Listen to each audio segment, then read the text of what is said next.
नमस्कार, news India में आपका स्वागत है और मैं हूं आपके साथ चेतना चौधरी। चलिए रुक करते हैं दिन भर की तमाम बड़ी खबरों की ओर। पूर्व रक्षा मंत्री मनोहर पर्रिकर ने गोवा के मुख्यमंत्री के रूप में ली शपथ। वहीं कांग्रेस इस मामले को लेकर सुप्रीम कोर्ट पहुंची थी, लेकिन अदालत ने कांग्रेस से ही सवाल पूछा कि अगर आपके पास संख्या थी तो आप संख्या बल के साथ गवर्नर के पास क्यों नहीं गए। पीएम मोदी के नेतृत्व में भारतीय जनता पार्टी ने यूपी और उत्तराखंड में प्रचंड जीत हासिल की। वहीं इस जीत के लिए मोदी को दुनिया भर से बधाई संदेश मिल रहे हैं।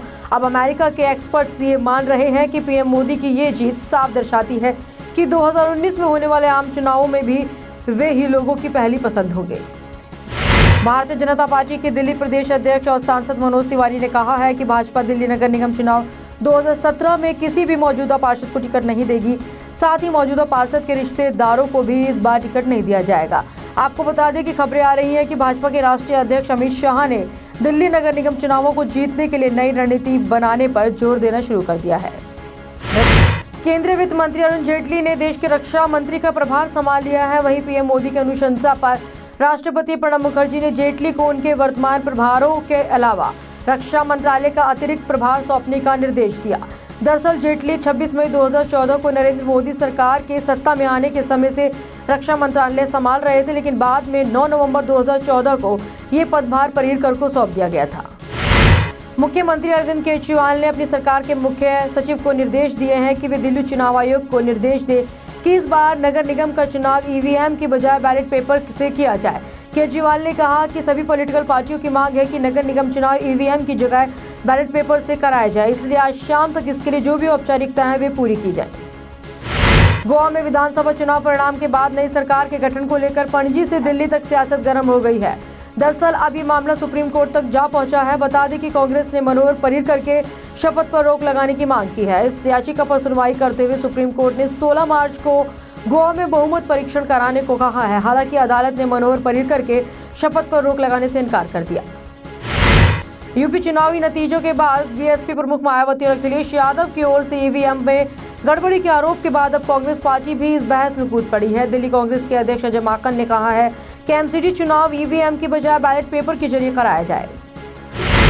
राजधानी दिल्ली में गैंगरेप का मामला सामने आया है। दरअसल 5 लोगों ने मिलकर नॉर्थ ईस्ट की एक लड़की से दुष्कर्म किया, जिनमें से एक लड़की का परिचित भी था। लड़की ने बचने के लिए बिना कपड़ों के ही पहली मंजिल की बालकनी से छलांग लगा दी, जिसके बाद लड़की ने सड़क पर लोगों से मदद की गुहार लगाई।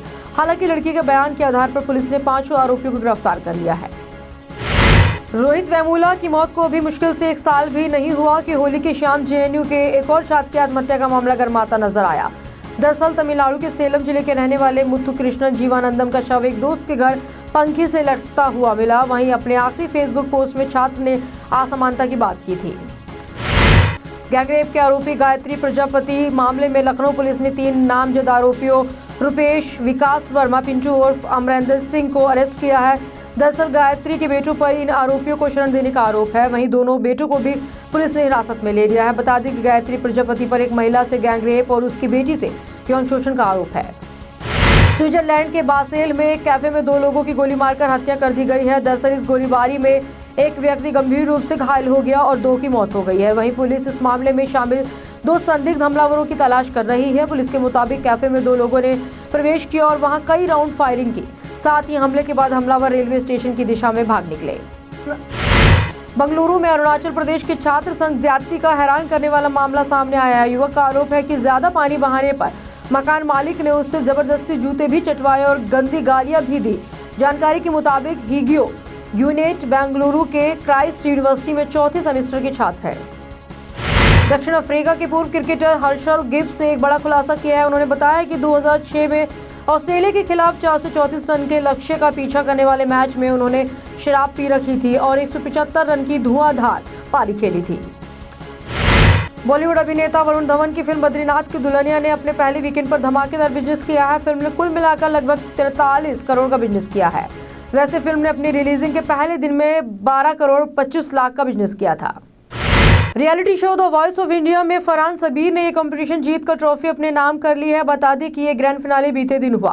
ग्रैंड फिनाले में 4 कंटेस्टेंट नियम कानू गोपरजीत सिंह, फरहान सबीर और रसिक बोरकर के बीच कड़ा मुकाबला रहा, जिसके बाद फरहान सबीर ने इस मुकाबले को जीतकर द वॉइस ऑफ इंडिया की ट्रॉफी अपने नाम की।